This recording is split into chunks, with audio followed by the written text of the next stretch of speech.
Los 7 pilares de la sabiduría, capítulo 2. Una primera dificultad del movimiento árabe era poder decir quiénes eran los árabes. Siendo como eran, un pueblo fabricado, su nombre había ido cambiando de sentido lentamente y año tras año. En otro tiempo había designado a los habitantes de Arabia. Había un país llamado Arabia, pero esto nada tenía que ver con el asunto. Había una lengua llamada árabe, y allí estaba el meollo del asunto. Era la lengua habitualmente hablada en Siria, Palestina, Mesopotamia y gran parte de la península llamada arábiga en el mapa. Antes de la conquista musulmana, estas áreas estaban habitadas por pueblos diversos que hablaban lenguas emparentadas con el árabe. Solemos llamarlas semíticas, pero se trata, como ocurre con la mayor parte de términos científicos, una denominación incorrecta.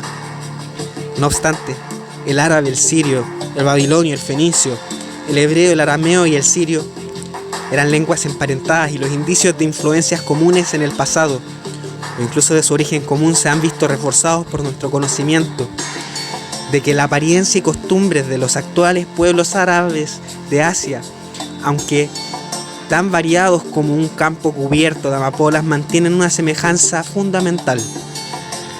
Podríamos con entera propiedad denominarlos primos, unos primos tristemente conscientes de su parentesco. Las zonas árabe hablantes de Asia, desde este punto de vista, formaban a grandes rasgos un paralelogramo gigante cuyo lado norte iría desde Alejandreta sobre el Mediterráneo, pasando por Mesopotamia hasta las orillas del Tigris. Su lado sur sería la ribera del Océano Índico, desde Adén a Mascate. Por el lado oeste los límites estarían marcados por el Mediterráneo, el Canal de Suez y el Mar Rojo hasta Adén, y en el este por el Tigris y el Golfo Pérsico hasta Mascate.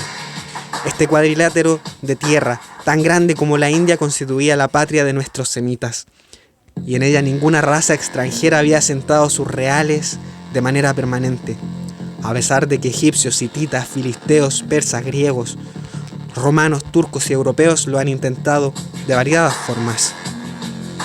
Todos ellos al final resultaron derrotados, y sus características dispersas, absorbidas por los fuertes caracteres de la raza semítica. Los semitas han salido en ocasiones fuera de esta área y se han visto absorbidos por el mundo exterior. Egipto, Argelia, Marruecos, Malta, Sicilia, España, Sicilia y Francia absorbieron y terminaron por hacer desaparecer sus respectivas colonias semitas. Solo en Tripolitania y en el duradero milagro del judaísmo han podido los semitas conservar desde lejos su identidad y su fuerza. El origen de estos pueblos constituía un problema académico, pero para la comprensión de su rebelión, las actuales diferencias sociales y políticas resultaban importantes. Solo podían llegar a captarse tomando en cuenta su geografía. Su continente se dividía en determinadas regiones de gran tamaño cuyas grandes divergencias físicas imponían a sus habitantes una diversidad de hábitos y costumbres. Por el oeste el paralelogramo se veía enmarcado por una cadena montañosa llamada, en su parte norte, Siria, y sucesivamente en dirección sur, Palestina, Midian, Hiyaz y finalmente Yemen. Tenía una altitud media de posiblemente unos 3.000 pies, con picos que llegaban a los 12.000. Estaba orientada hacia el oeste, bien dotada de agua por las nubes y las lluvias procedentes del mar, generalmente bien poblada. Otra serie de montañas habitadas, orientadas hacia el Océano Índico, formaban el límite sur del cuadrilátero. La frontera oriental había sido en otro tiempo la llanura aluvial llamada Mesopotamia. Si bien llegaba al sur de Basra, una llanura litoral llamada Kuwait llegaba hasta el Hasa y Qatar.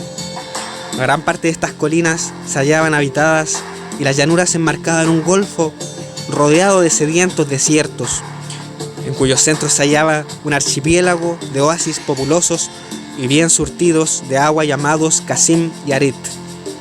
En este grupo de oasis se encuentra situado el verdadero centro de Arabia, la reserva de su espíritu nativo y su expresión más consciente. El desierto los rodeaba por completo, preservándolos del contagio. El desierto que tan gran misión desempeñaba en torno a dichos oasis y configuraba así la personalidad de Arabia, era de carácter variado. Al sur de los citados oasis aparecía como un indiferenciado mar de arena, que extendía sus dunas hasta las inmediaciones de las populosas y escarpadas costas del Índico, apartándolas así de la historia árabe y de toda posible influencia moral y política árabe. Hadramaut, como ellos llaman a la costa meridional, formó parte de la historia de las Indias holandesas, y su modo de pensar tendía más hacia Java que hacia Arabia. Al oeste de los oasis, y entre ellos y las montañas del Hejaz, se extendía el desierto del Negev, zona recubierta de lava y gravilla, y poco arenosa. Al este, los oasis y Kuwait. Aparecía una similar extensión de grava, aunque entreverada con grandes extensiones de fina arena que hace difícil el establecimiento de rutas. Al norte de los oasis se extendía un gran cinturón de arena, al que seguía una inmensa llanura de guijarros y lava, que ocupaba todo el territorio que va desde los límites orientales de Siria y las orillas del Éufrates, donde comienza Mesopotamia. La practicabilidad de este desierto septentrional, tanto para los hombres como para los vehículos motorizados, permitió a la rebelión árabe su rápido éxito. Las colinas del oeste y las llanuras del este fueron desde siempre zonas más pobladas y activas de Arabia.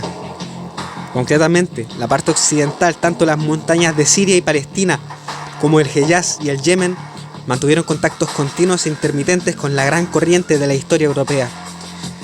Desde este punto de vista ético, estas fértiles y salubres colinas se hallaban enmarcadas en Europa, más que en Asia, en tanto que los árabes miraban hacia el Mediterráneo más que al Índico, tanto en lo que respecta a su simpatía cultural como a sus empresas, y particularmente en lo que respecta a sus expansiones, ya que el problema migratorio ha sido en Arabia la fuerza más compleja y poderosa, hablando en términos generales, aunque su magnitud pueda variar según las diferentes regiones.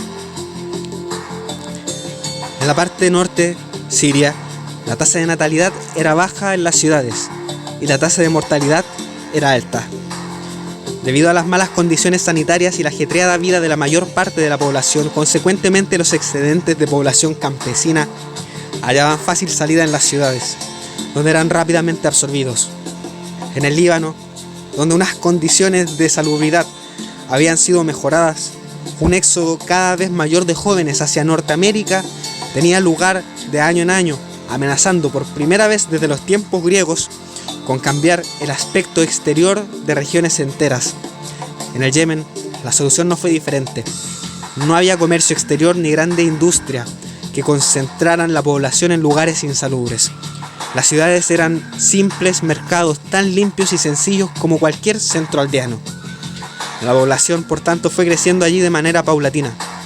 Las condiciones de vida fueron descendiendo hasta niveles muy bajos y la congestión demográfica acabó por dejarse sentir de manera general.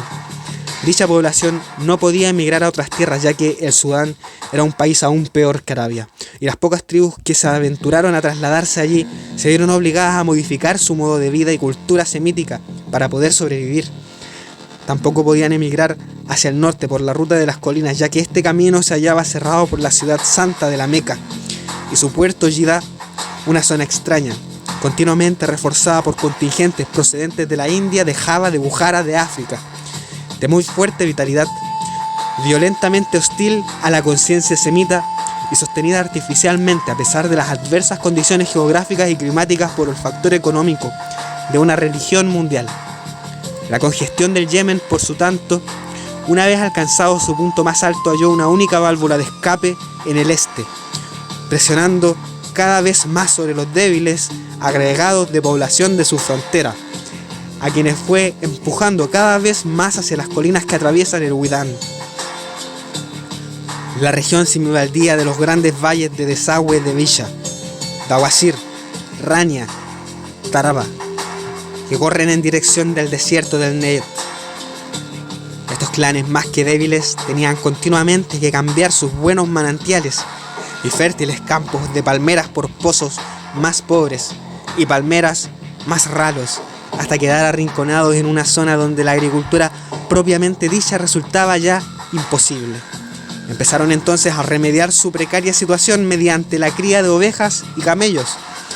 No tardaron en depender sobre todo de estos rebaños para su subsistencia. Finalmente, y bajo la presión creciente de la población que desde el oeste los empujaba, las poblaciones fronterizas convertidas ya casi en todo pastoreo, se vieron arrojadas incluso de los menos apetecibles oasis y obligadas a un completo nomadeo por zonas de yermo.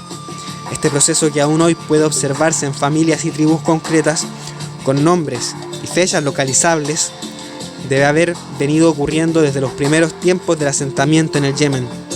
Los wadis situados al sur de la Meca y Taif están atiborrados de recuerdos y nombres topónimos de medio centenar de tribus que, partiendo de allí, pueden encontrarse hoy vagando por el Negev, Jebel, Shamar y Hamat, hasta llegar a los límites de Siria y Mesopotamia. Allí se encuentra situado el punto de origen de la migración, la fábrica de nómadas, el manantial de donde surge la corriente migratoria de los vagabundos del desierto. La gente del desierto era tan poco estática como la gente de las colinas. La vida económica del desierto se basaba en la disponibilidad de los camellos, que recibían su mejor crianza en los rigurosos pastos de las tierras altas con sus fuertemente nutritivos espinos. De tal industria vivían los beduinos, y sobre ella moldeaban sus vidas, establecían las áreas tribales y mantenían rotando a los clanes según el ciclo de los pastos de primavera, verano e invierno. En la medida en la que los rebaños se turnaban en la cosecha de sus escasos frutos, los mercados de camellos de Siria, Mesopotamia y Egipto determinaban la población que el desierto podía absorber y regulaban de manera estricta su nivel de vida. Resultaba así que el desierto se superpoblaba en ocasiones y tenía lugar entonces enfrentamientos y reyertas entre las superpobladas tribus que luchaban a codazos por conseguir un espacio propio. No podían dirigirse hacia el sur porque tampoco estaban las inhóspitas arenas o el mar. Tampoco podían torcer hacia el oeste, ya que allí las quebradas colinas del Hejaz estaban densamente ocupadas por pueblos montañeses bien atrincherados a sus cimas. A veces tomaban la dirección de los oasis de Arid y Qasim, y si las tribus en busca de nuevo hogar eran lo suficientemente fuertes y vigorosas, llegaban a ocupar parte de ellos. Y si en cambio el desierto no había conseguido darle fuerza suficiente, dichos pueblos se veían gradualmente empujados hacia el norte, hacia la zona situada entre Medina en el Hejaz y Qasim y el Negev, hasta verse situados en una encrucijada de caminos. Podían entonces avanzar hacia el este por Wadi Rum o Jebel Shamar, siguiendo posiblemente el Bat que lleva a Shamilla, donde podían convertirse en árabes ribereños del Éufrates inferior, o podían si no seguir la ruta escalonada del oasis occidental: Genaquilla, Heibadar, Teima, Yauf, Sirhan, hasta adentrarse en las cercanías de Jebel Druse, en Siria, o terminar abrevando sus rebaños en las proximidades de Tadmor, en el desierto norte, camino ya de Alepo o de Asiria. Tampoco entonces la presión tenía término. La inexorable marcha hacia el norte continuaba. Las tribus se veían empujadas hasta el límite mismo de los campos cultivados de Siria o Mesopotamia. La ocasión y sus estómagos los convencían entonces de las ventajas de poseer cabras y ovejas. Luego, y acababan finalmente haciendo algún sembrado, aunque solo fuera en principio cebada para sus animales. Dejaban de ser entonces beduinos y empezaban a sufrir a partir de entonces las razias de los beduinos que venían tras ellos. Insensiblemente empezaban a ser causa común con los campesinos anteriormente asentados y acababan descubriendo que se habían convertido también en campesinos. Vemos así a clanes que, nacidos en las tierras altas del Yemen, empujados por los clanes más fuertes, se habían visto obligados contra su voluntad a penetrar en el desierto y convertirse en nómades para mantenerse vivos. Los vemos luego vagando por el yermo, avanzando cada año un poco más hacia el norte, un poco más hacia el este, según la suerte los hubiera empujado por una u otra ruta de los pozos del desierto, hasta que esa misma presión los empujaba de nuevo hacia la siembra, con la misma falta de intención con que al principio se habían visto arrojados a la experiencia de la vida nómada. Esta circunstancia es la que conservó el vigor del cuerpo semita. Pocos fueron, en efecto, si es que hubo alguno, los semitas del norte cuyos antepasados no hubieran recorrido el desierto en una época oscura. La marca del nomadismo, la más profunda y mordiente de las disciplinas sociales, aparece en todas ellas en algún grado. Fin del capítulo 2.